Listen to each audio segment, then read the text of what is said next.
بسم اللہ الرحمن الرحیم۔ السلام علیکم۔ سلطان صلاح الدین رحمۃ اللہ علیہ خود مختار بادشاہ کی حیثیت سے نور الدین زنگی کی وفات نور الدین زنگی کی وفات کی خبر دنیا اسلام نے بڑے رنج اور افسوس کے ساتھ سنی۔ وہ بہادر بادشاہ 56 سال جیا، لیکن دنیا بھر کو اپنا مشتاق اور گرویدہ بنا گیا۔ ملک شاہ سلجوق کے بعد دنیا اسلام میں ایسا نامور اور بہادر بادشاہ کوئی بھی نہیں پیدا ہوا۔ اس کی رعایا اسے نیک و شرافت اور پاک بازی کا پیکر سمجھتی تھی۔ لوگ اسے ثانی عمر بن عبدالعزیز رحمۃ اللہ علیہ کہا کرتے، اور حقیقت تو یہ ہے کہ وہ ایسا ہی تھا۔ اس کے دشمنوں نے بھی، جن سے وہ عمر بھر لڑتا رہا، یہی کہہ رہے تھے کہ وہ بلند عزم، دانا اور مذہبی تاجدار تھا۔ وہ انتہا درجے کا عادل، منصف اور فرض شناس تھا۔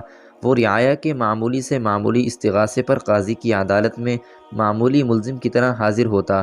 اس کا ایسے موقع پر حکم تھا کہ اس کے ساتھ کوئی رعایت نہ کی جائے اور نہ اس کی عظمت و جلالت کے مطابق اس کی پیشوائی ہو۔ وہ نہایت ہی سادہ زندگی بسر کرتا۔ بیت المال سے اپنے ذاتی اخراجات کے لیے ایک پائی تک لینا اس کی غیرت کو گوارا نہ تھا۔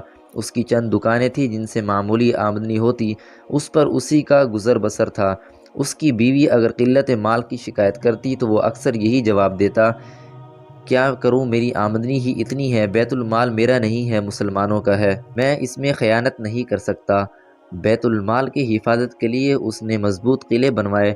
رعایا کی فلاح و بہبود کے لیے اسکول، کالج، ہسپتالیں، سڑکیں، پارک، سرائیں اور مساجد تعمیر کرنے کے لیے وہ بہت بڑا علم دوست، فرض شناس اور علماء نواز مجاہد اور پاک باز مسلمان تھا۔ اس کے دور میں اس کی رعایا بڑی خوشحال تھی۔ کہیں بھی کسی پر ظلم نہیں کیا گیا، کسی سے جبراً مال نہیں چھینا گیا اور نہ کسی کے حقوق غصب کیے گئے۔ وہ اچھا منتظم ہونے کے ساتھ ساتھ بہت بڑا سپاہی بھی تھا۔ وہ گھوڑے کی پشت پر بیٹھا ہوا بہت بڑا سوار معلوم ہوتا۔ وہ ہر لڑائی کے موقع پر سب سے اگلی صف میں ہوتا۔ فوج کے نظم و نسق میں اس نے غیر معمولی مہارت کا ثبوت دیا۔ لڑنے والے آدمیوں کے رجسٹر تیار کروائے اور متعدد مفید اصلاحیں لکھیں۔ اس نے اپنی خودداد لیاقت سے قائم لے کر اپنے باپ کی قلمرو میں حیرت انگیز اضافہ کیا۔ اس کے بڑے بھائی نے گو موصل کی ریاست کو بڑی حد تک اس سے چھین لیا تھا، لیکن اس نے شام اور دمشق کے بہت سے علاقوں کو اپنے حدود سلطنت میں شامل کر لیا۔ سب سے بڑی بات اس نے یہ کی کہ عیسائیوں کو غیر معمولی شکستیں دی۔ وہ جس بری طرح مسلمانوں کے املاک پر دست تغلب دراز کر رہے تھے، اس سے انہیں روکا اور ایک آہنی دیوار کی صورت میں ان کے اور مسلمانوں کے مابین حائل ہو گیا۔ نور الدین کی وفات سے گو ایک اچھا بادشاہ مسلمانوں کے ہاتھوں سے چھن گیا، لیکن ایک بڑے عظیم الشان شخص کے لیے میدان صاف ہو گیا۔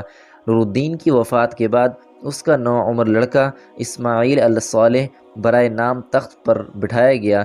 یہ نوعمر سلطان حکومت کے کاروبار کو کیسے سنبھال سکتا تھا، اور اس کے نگران اتنے ہوشمند اور بے غرض تھے کہ مرکز کے استحکام کی کوشش کرتے۔ وہ سب اغراض کے بندے تھے اور حصول جاہ و اختیار کے لیے ایک دوسرے سے لڑ رہے تھے اور صلاح الدین کی ترقی سے حسد کرتے تھے۔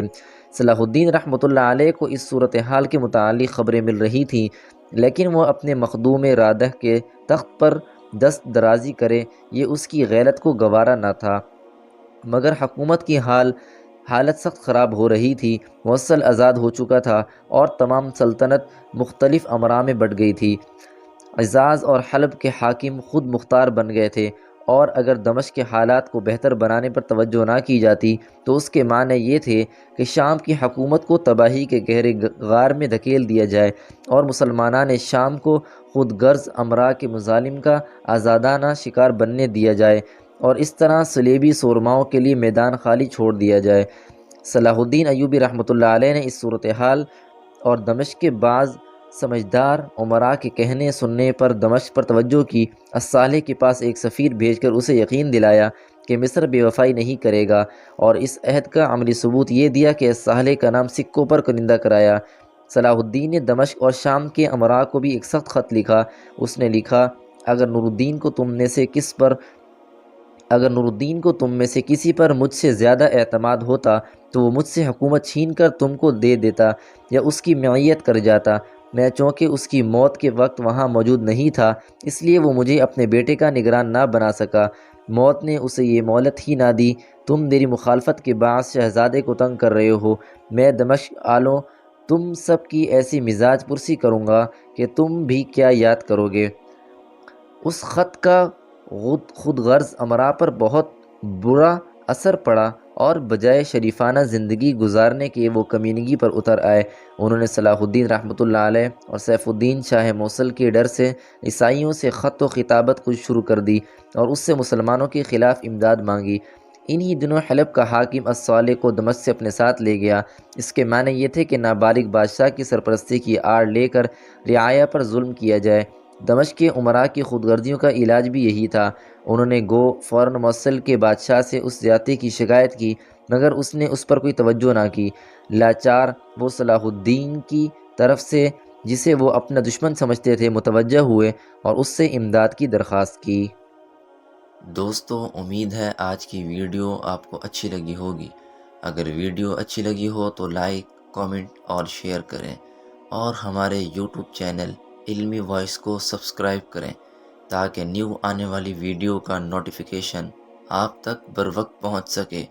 اسی کے ساتھ ہی میں آپ سے اجازت چاہوں گا۔ ملتے ہیں نیکسٹ ویڈیو میں ایک دلچسپ اور سبق آموز واقعے کے ساتھ۔ تب تک کے لیے اللہ حافظ۔